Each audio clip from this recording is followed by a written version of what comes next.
ரைட்டா ரைட்டா ரைட்டா கேக்குறீங்க, நீங்க தான் ராங், டோட்டலி யுவர் ராங். பைத்தியக்காரன் என்ன பண்றான் பாத்தியா, நான் உன்னை பார்த்து பண்றேன். ரசி தாங்க முடியல, சாய் சக்தி தான் பண்றாரு. நீ கவலைப்பட வேண்டாம், நான் இருக்க சொல்லிட்டு என்னை இழுத்து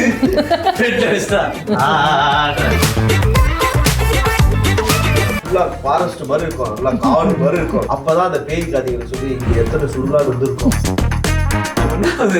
இப்படி போய் ஸ்லோவா இப்படியே போய் அவரே பிடிச்சி குத்திட்டு தலைக்கு வந்து.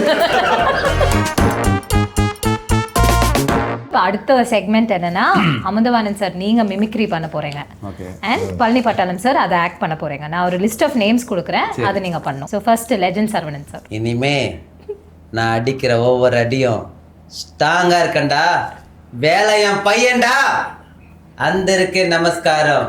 ரைட்டா ரைட்டா ரைட்டா கேக்குறீங்க, நீங்க தான் ராங், டோட்டலி யுவர் ராங். டேய் கேப்டன் விஜயகாந்த் மாதிரி பண்ணிட்டீங்க. என்ன சூப்பர். தாய்நாட்டிய தாய்மொழி காப்பாத்துற ஹிந்தி, அதுலயும் பேர் கூட தமிழ சொல்லுகிற தெளிவா சூப்பர் இருக்கு. Next Sathyaraj sir. என்னவா கண்டுகளா சௌக்கியமா? சத்யராஜ் வாய்ஸ் ஏற்ற பேர் சொல்லிட்டு அதால நடிகர் சொன்னீங்க. சத்யராஜுக்கு வந்த சத்ய சோதனை பத்தியா? தகடு தகடு தகடு தகடு. ஆனா சத்யராஜ் மாதிரி படம் சொன்னா மணியோட மாதிரி பண்றேன். படசாட்சி எல்லாம் அப்படியே காக்கா பக்கா தெரிஞ்சிருக்கேன். ஏன்னா தாயவா அப்புறம் அல்வா வாங்க ஸ்கூட்டி முடிச்சுடு கொள்ள பக்கவா கொண்டு போட்டுறேன். ஏன்னா கேட்டு கேட்டு இதெல்லாம் டைரக்டர் பாலா சார். என்னம்மா உன் பேர் என்ன? நூபா சார். நூபா. உங்க அப்பாலாம் கேட்கல, உன் பேர் கேட்டேன். நூபா. நூபா. ஆமா. ஒரு ஷூட்டிங் வேற, ஒரு ஆங்கர் பண்ற, 2 பேர் உட்காந்து எப்படி உட்காரணும் தெரியாதா? சார் சும்மா பர்தேசி பார்ட் 2 இருக்கு, நடிக்கிறியா? பூஜா கேரக்டர் ஒன்று தான் ஃபிக்ஸ் பண்ண நினைக்கிறேன். அதில் ஒரு சீன் வரல, கல் எடுத்து தலை தேப்பினேன், சிரிச்சிட்டு இருக்கேன் இவ்வளோ பேர். சரி ஒரு டைலாக் சொல்கிறேன், அதை நடிச்சு காட்டணும். பைத்தியக்காரன் என்ன பண்ணுறான் பார்த்தியா, நான் உன்னை பார்த்து பண்ணிருக்கேன். சரி வேற. சீமான் சார். இனமானத்துக்காக போராடுவேன், ஆனால் தன்மானத்தை விட்டு கொடுக்க மாட்டேன். என் தாய் மீதானே, தமிழ் மீதானே, என் தலைவர் மீதானே சத்தியம்னு சொல்கிறேன். இந்த நிலை எனக்கு சிக்கிச்சு சேர்த்தா எல்லாம் என் பாட்டை முப்பாட்டுங்க தான். உனக்கு என்னப்பா நீ பைத்தியம், நீ என்ன? இப்போ நெக்ஸ்ட் ரவுண்டு நம்ம ரேபிட் ஃபயர் கொஸ்டின் சார். உங்களுக்கு ஒரு செட் ஆஃப் கொஸ்டின்ஸ், உங்களுக்கு ஒரு செட் ஆஃப் கொஸ்டின்ஸ். நான் டப்புன்னு கேட்பேன், நீங்கள் டக்குன்னு பதில் சொல்லணும். ஒரு செலிபிரிட்டியோட ஒரு பாடியும் இன்னொரு செலிபிரிட்டியோட டேலண்ட் இருந்துச்சுன்னா நீங்கள் யாரை சூஸ் பண்ணுவீங்க? எந்த செலிபிரிட்டியை சூஸ் பண்ணுவீங்க? நான் வந்து அர்ஜுன் சார். பாடியா டேலண்டா? அவரோட பாடி. டேலண்ட்டு? டேலண்ட் வந்து சிம்பு சார். லைஃப்ல டிலீட் பண்ண ஆசைப்படுற ஒரு எம்பாரசிங்கான மொமெண்ட்ல ஒரு கசப்பான விஷயம். ஒரு காம்படிஷன் வந்து பார்த்தீங்கன்னா ஒரு இடத்துல நின்ட்டேன்னா வந்து ஒரு ஷோ போயிட்டு வந்து ஃபுல்லாக பிளாங்காக நின்ட்டேன்.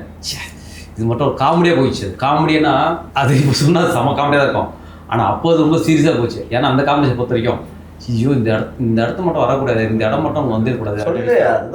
இல்லையா அதுக்காக சொல்கிறேன். எந்த இடம் என்ன காமெடி சொல்லு. டிவைஷன் ரவுண்டு சொல்லிட்டு கர்ணன் ஹிஸ்டாரிக் இருக்கும், கர்ணன் கேட்ட போயிடுறோம். அங்கே கிருஷ்ணன் வருவார். பாண்டவருக்கு சேர வேண்டிய சொத்தை நீ கொடுக்க வேண்டும். அவர் என்ன பண்ணிட்டாருன்னா, என் வில்லை உடைச்சி விட்டாயா, இந்த வில் எதுக்கும் பயன்படாது, ஓடிப்பாரு. இந்த டைலாகுக்கு கிருஷ்ணன் வராது, தலைமட்ட ஆட்டு வராது. என் வில்லை அப்படி முடிக்கிறார். என்ன பண்ணுறா முடிக்கிறான், ஐயோ சொதப்பிச்சே. இன்னொருத்தர் என்ன பண்ணாருன்னா, காலையில வந்து ஒரு மேஜிக் மாதிரி ஒன்று பண்ணியிருந்தேன். அந்த ஒரு என்னது ஒரு பாம்பு மாதிரி வில்லு வரும், ஏதோ சொல்லுவாங்களே அதுக்கு பேரு கடைசி பானமா, அது பாம்பு மாதிரி வில்லு இருக்கும். இதை நான் என்ன பண்ணிட்டேன், விடிய காலையில போயிட்டு இந்த லாஸ்ட் இருக்கும் கிளட்ச் ஒயர் இருக்குல்ல, அந்த கிளட்சோட ஒயரை பிரிச்சு அதை நாட் போட்டு ஸ்ட்ரெயிட் ஆக்கி யார் கண்ணு தெரியாது, ஏன்னா ஸ்ட்ராங்காகவும் இருக்கணும் ஆரக்கூட சொல்லிட்டு நானே யோசிச்சு அங்கே வந்து டைட்டாக கட்டிட்டு இந்த வில்லு இருக்குல்ல, இந்த வில்லத்து இதில் வச்சுட்டு என்ன பண்ணுவார், அவர் விடுவார். அந்த கேரக்டர் பண்ணுறவரு காலையில் வந்து ப்ராக்டிஸ் பண்ணிட்டு போயிட்டாரு. ஷூட் வந்து 12 மணி தான். காலையில் வந்து நாங்கள் நின்றுருக்கோம், இப்படி உட்காந்துருக்கோம். அடுத்து நாங்கள் தான் ஆட போகிறோம். சிவானி சொல்லுது, அந்த இது செட் பண்ணிட்டியா? செட் பண்ணிட்டாங்க. சூப்பராக தெரியவே இல்லடா இருந்துச்சு. தேங்க்ஸ். அடுத்த ஃப்ரெண்டில் வந்துட்டோம். அமுதா இவ்வளோ கிட்ட வந்து தெரியலடா இருந்துச்சு. தேங்க்ஸ். இப்போ அடுத்து நாங்கள் ஆடணும். நாங்கள் ஆடி போகும்போது பார்க்குறேன், நான் லைட் ஆஃப் பண்ணிட்டு எல்லாம் ப்ராப்பர் செட் பண்ணிட்டு ஆடணும்ல. நான் கிட்ட வந்து பார்க்குறேன். பார்த்துட்டு அமுதா இன்னும் கிட்ட தெரியலடா, அது மட்டும் பண்ணும்போது எல்லாரும் பிரமிச்சிடுவாங்க பாருங்க. ஆமாம் எகிரி தொட்டு பார்க்குறேன், எகிரி தொடுறேன், அப்போ கையில் மாட்டல அப்படின்னு ரம்யா அடிக்கடி கேட்குறாங்க, என்ன இல்லை ஒன்றும் இல்லைன்ட்டு எப்படி தொட்டு பார்க்குறேன், இல்லை. அப்புறம் வந்து கோரையை சொல்றாரு, என்ன பண்ணுறீங்க, இல்லைடா இங்கே கை ஒரு கட்டியிருந்தேன் காணா, அண்ணே அது டிஸ்டர்ப் ஆகுற எப்பயும் அவுத்து போட்டேன் நான். விடிய காலையில் வந்து எழுந்து காலையில் 5 மணில எழுந்து கட்டணும்டா, ஏன்னா அதை ஸ்ட்ராங் கட்டணும், பெண்ட் ஆயிடுச்சு வேலைக்கு ஆகுது, இப்போ முகலாம் மாறுது. எல்லாம் கேட்குறாங்க, என்ன அப்போ அத்து எங்கே போகணும், என்ன பேசுறீங்கன்னு. சரி ஒன்று சில இது மாதிரி இல்லை ஒரு 5 மினிட்ஸ் கொண்டு லைட் ஆஃப் பண்ணலாம். லைட் ஆஃப் பண்ணிட்டு மறுபடியும் போயிட்டு இப்போ எங்கே இந்த ராஜா கட்டப்பெல்லாம் போட்டு நானே அந்த தூணில் ஏறி கட்டுறேன். கட்டிட்டு இது பண்ணால் அப்போ இருந்து அந்த ஸ்ட்ரிப் இல்லை, லூஸ் ஆயிடுச்சு. இப்போ காலையில் அந்த வில்லு விட தெரியுமா, அவர் காலையில் ரிகர்சல் பண்ணிட்டு போயிட்டார்ல, இப்போ அவர் இப்போதான் ஸ்பாட்டுக்கு வராரு. இப்போ நாங்கள் என்ன பண்ணோம்னா இங்கேருந்து வில்லு விடுவாங்க, அங்கேருந்து வில்லு விடுவாங்க, கடைசி வில்லு சொல்லிட்டு இதை கிருஷ்ணன்ல இப்பொழுது விடு, இப்போ விட்ட மாறேன், இப்போ பெண்ட் ஆகுதுல, இப்போ என்ன ஆகுது அந்த வில்லு இப்படி போகுது ஸ்லோவா, இப்படியே பெண்ட் ஆகி போய் கிட்ட வந்து நின்றுச்சு குத்துற, அவரே பிடிச்சி குத்திட்டு தலைக்கு வந்து தலைப்பாவோட போடுது. எனக்கு அசிங்க தாங்க முடியல, அப்படிதான் போட்ட. நான் வந்து உள்ளத்தில் நல்ல அந்த பாட்டு வரதுக்கு முன்னாடியே அடிக்கிறா, ஒரு செகண்ட் பாட்டே வருது, உறங்காதின்பதுன்ட்டு சக்கரம் இருக்கும்ல, தேர் சக்கரம், அதை போய் ஒழிஞ்சுக்கிறேன். அசிங்கமாயிடுச்சு எனக்கு, அதை போய் ஒழிஞ்சுக்கிறேன். சாய் சக்தி தான் பண்றாரு, நீ கவலைப்பட வேண்டாம் நான் இருக்க சொல்லிட்டு என்னை இழுத்து அது ரொம்ப ஒரு கில்ட்டி. அந்த இடமே வரக்கூடாது நினைச்சேன். நான் வந்ததுனாலதான் அடுத்து நல்லா பண்ணணும், அப்படி பண்ணணும், அப்படி. அதுதான் நான் கேட்கலாம் நினைச்சேன். அதுல இருந்து மகாபாரதம் மாதிரி இந்த கதையை எழுதிட்டாரு. அதுதான் வாணானே. இப்போ உங்களுக்கான ரேபிட் ஃபயர் क्वेश्चंस. ஒரு நாள் சிஎம் ஆனா ஃபர்ஸ்ட் ஆர்டர் என்னவா இருக்கும்? உங்களோட ஃபர்ஸ்ட் தீர்ப்பு. ஃபர்ஸ்ட் தீர்ப்புங்களா? எஸ். ஃபர்ஸ்ட் தீர்ப்பு வந்து எனக்கு ரொம்ப நாளா கொந்தளிச்சுக்கிற விஷயம் என்ன தெரியுமா? ஒரு ரோடுன்றது ஒரு ரொம்ப அத்தியாவசியமான ஒரு விஷயம், அவசியம். அது ஒரு மனுஷனுக்கு ஒரு குடியிருக்கிறதுக்கு ரொம்ப ரோடு அவசியமான ஒரு விஷயம். என்ன பண்ணுவாங்கன்னா 4 வருஷம் 5 வருஷம் கழிச்சு ஒரு ரோடு போட்டாங்கன்னா அடுத்த மாசமே ஒருத்தன் அதை நோண்டி போடுவான். இந்த ஸ்கீமை முதல்ல மாற்றணும். எனக்கு ரொம்ப நாள் அதை நான் போகும்போதெல்லாம் யோசிப்பேன், இது யாரா போடுறது யாரா நோடுறது, ஏன் இவங்களுக்கு யோசிக்கவே மாட்டாங்களா? ரோடு இப்போதான் ஃப்ரெஷ்ஷாக போடுறோம், அதை ஏன் நோண்டி போடுறோம்? அதுக்கு முன்னாடியே அதெல்லாம் பிளானிங் பண்ணிட்டு அப்புறம் ரோடு போடலாமே. கிரேட். ஓகே, அமுதவாணன் சார் கிட்ட உங்களுக்கு பிடிக்காத ஒரு ஹேபிட் என்னன்னா, அடிக்கடிக்கு இந்த பேய் பயத்தை உருவாக்குவான். பார்த்தீங்களா, திடீர்னு பேய் மேல வந்துச்சு அப்படின்னு பயமுறுத்துவான். நான் பயமுறுத்தனா இவர் எப்படி அப்ப பயந்தாரு? ஆமா, நீங்க எதுக்கு பயப்படணும்? அப்ப என்ன அறியாமலே சும்மா ஜோக்கா சொல்லிருக்கீங்க. என்ன அறியாமலே வர பண்ணுவாங்க அந்த மாதிரி.